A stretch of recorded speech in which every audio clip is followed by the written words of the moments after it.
everybody to Nain Shorts. Thank you for joining me once again. We're here in another secret location. I'll tell you about it later, where we are exactly. I'll even give you the address so you can come visit it. No? All right, I'm sorry. My director is telling me that I shouldn't divulge that information. But anyways, thank you again for joining me. And I want to continue the topic on this variation that we've been talking about, how to develop new ideas from structured ideas, from structured drills and concepts that have been given to us. Because ultimately, we have to study this stuff. I mean, that's how we become better at things. We can't just go to class, take the information, and then do nothing with it. We have to play with it. We have to figure out what's going on. And unfortunately, we don't always have a partner with us to be able to bounce back ideas and to do the physical things.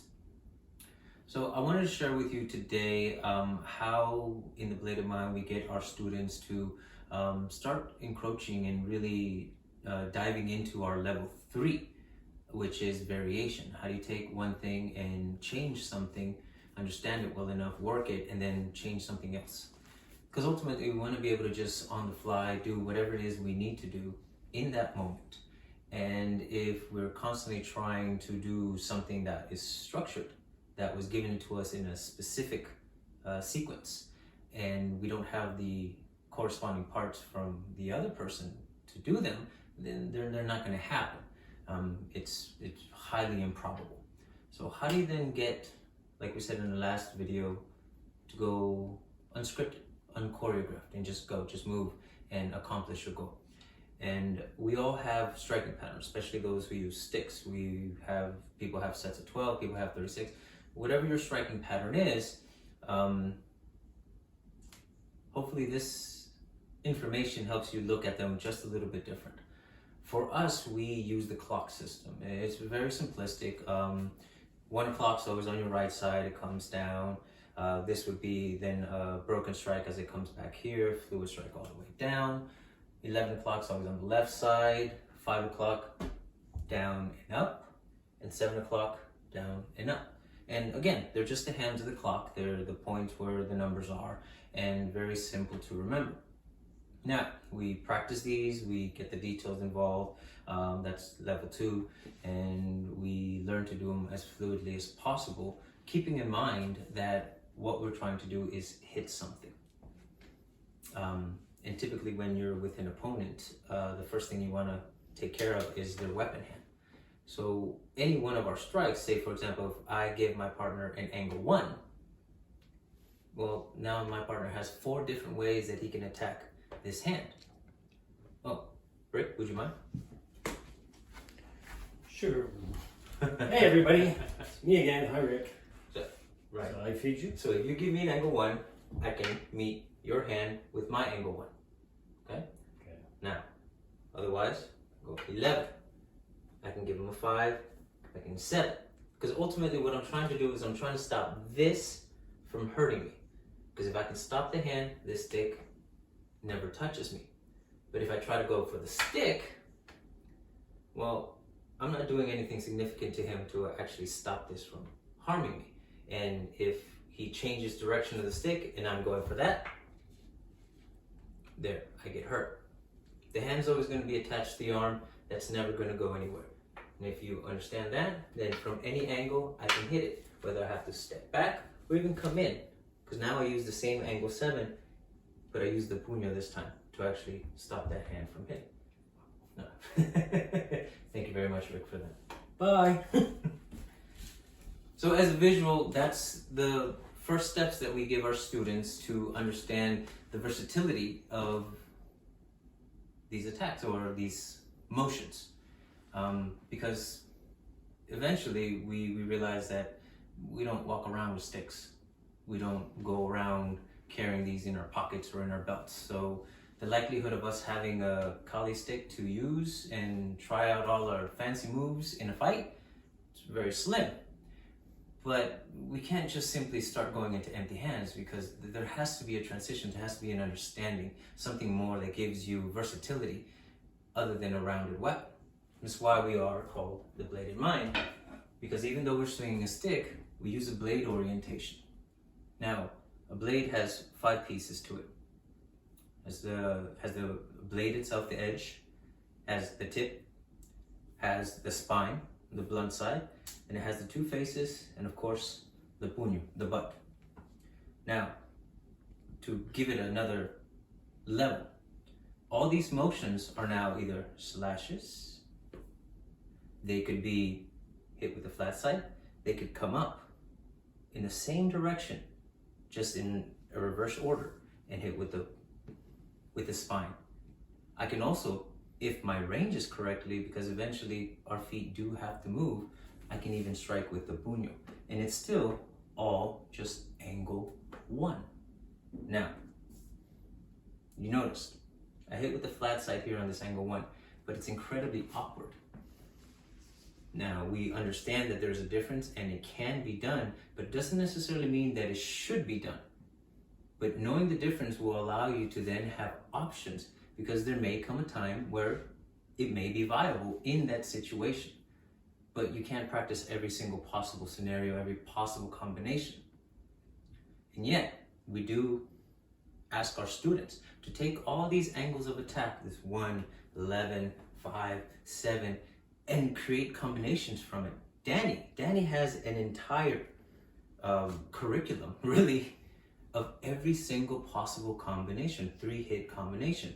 For example, 1, 11, 1, or 1, 5, 7, 1, 11, 7. And we can practice them 1 square a month, and still it will take about 3 years to go through every single one. And we don't ask our students to do every single one of them, but we want them to try to put these things together themselves at home, because something amazing happens when you do it by yourself. When you start breaking things apart and putting them together yourself, your brain actually starts picking up on the details on how to combine things on the fly. Because if my strike ends down here and I want to do an 11, well, would I just come up and come back down? But what if I can't? What if it stops here? Oh, I can turn it around.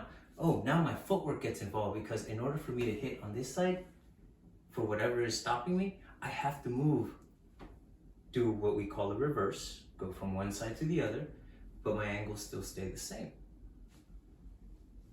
Oh, now I'm learning versatility. Now I'm learning that whatever stops my blade, oh, I can transition into the next one.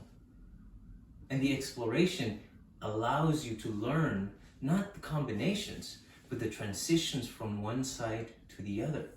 And when you challenge yourself, say you want to hit bottom left, but then you want to hit top right afterwards, oh, and then you want to stab low, you have to figure that out. You have to figure out what's going to work, what isn't.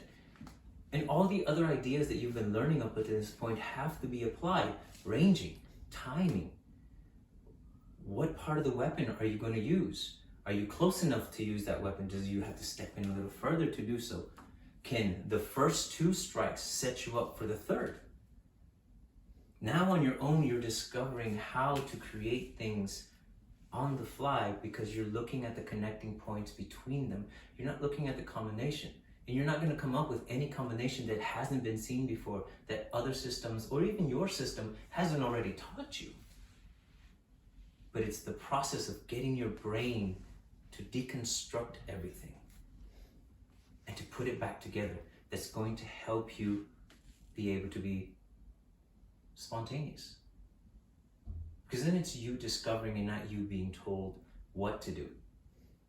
And you're taking everything you learn up until now and really challenging yourself, like a test, to see how much you actually understand about all these pieces. So I guess it's a bit of a challenge, really. Take the angles of attack that you know. Say you have 12 angles of attack. Change the order. Pick 3 random numbers from there and put them together. Something like, I want to do a 1, a 7. Oh, okay, why did I step in? Oh, because this opened me up so I can hit here. Okay, now what if, all right, I want to do a 1, oh, 7, 1. Oh, I hit with the puño, which means I had to be in close range, which means I had to step in. Wow, I didn't even really have to think about that. The moment that I decided to hit with the puño, my body moved forward. Because I've taken the time to understand that in order for that to happen, I have to be close. And then you can just start throwing in all the other things that you know. Watiks, abanicos, your 3s and 9s, which is just left to right, depending on what range you want to hit it, whether it's high, low, or middle. What does that look like? Okay, let's find out. 3, 11, 5, oh, 9, 1. Oh, now I'm gonna turn. Oh, what if I can watik right here. Oh, this sets me up for, I can stab on a 5. Okay, now I can slash up on a 5. I can slash across on the 9. I can break on the 1. Oh, he's coming fast. Oh, I can break again. I can now combine and create things on the fly. None of that was choreographed. None of that was ever taught to me other than the individual pieces and the process to break them apart and put them together to understand what their purpose is. And at the very first thing is to take care of this first strike. That is the initial purpose. And if you can do that any given way from any position, wherever your weapon happens to be, then you're training versatility. Then what comes after is whatever you want it to be. Because once you smash this hand, it's useless and it's no longer a threat, which means everything behind it is open. Then you move up past the elbow to the shoulder. And if you can do that with sticks, weapons, well then when you go into empty hands, you're already prepared for entries, traps, counters, all the things that you can then develop later on as techniques, but on the fly, organically, as you need them, when you need them. But it's the mental process that needs to be practiced, which is why, like I said, just an idea, a bit of a challenge. Take what you know, take the angles of attack that you have, break them apart, put them back together. Can you string them together? Should you string them together in that order? Can you come up with an order that you're not comfortable with? And see if you can make it comfortable for you. And have fun with it. See what happens. If you have questions, there's plenty of people there to answer. If you have any questions for us, we're more than happy to answer anything that you may throw at us. We just want to help as best we can to elevate everybody else, to see where you guys can take your art. Because there's so many things out there left to learn, and that's the fun part. That's what I personally enjoy. Thank you for joining me again on Nain Short. Like and subscribe if you haven't already. Share, tell your friends about me or the Kali conversation. Rick and I would always like those likes and thumbs up, all that. But I hope this helped in some way.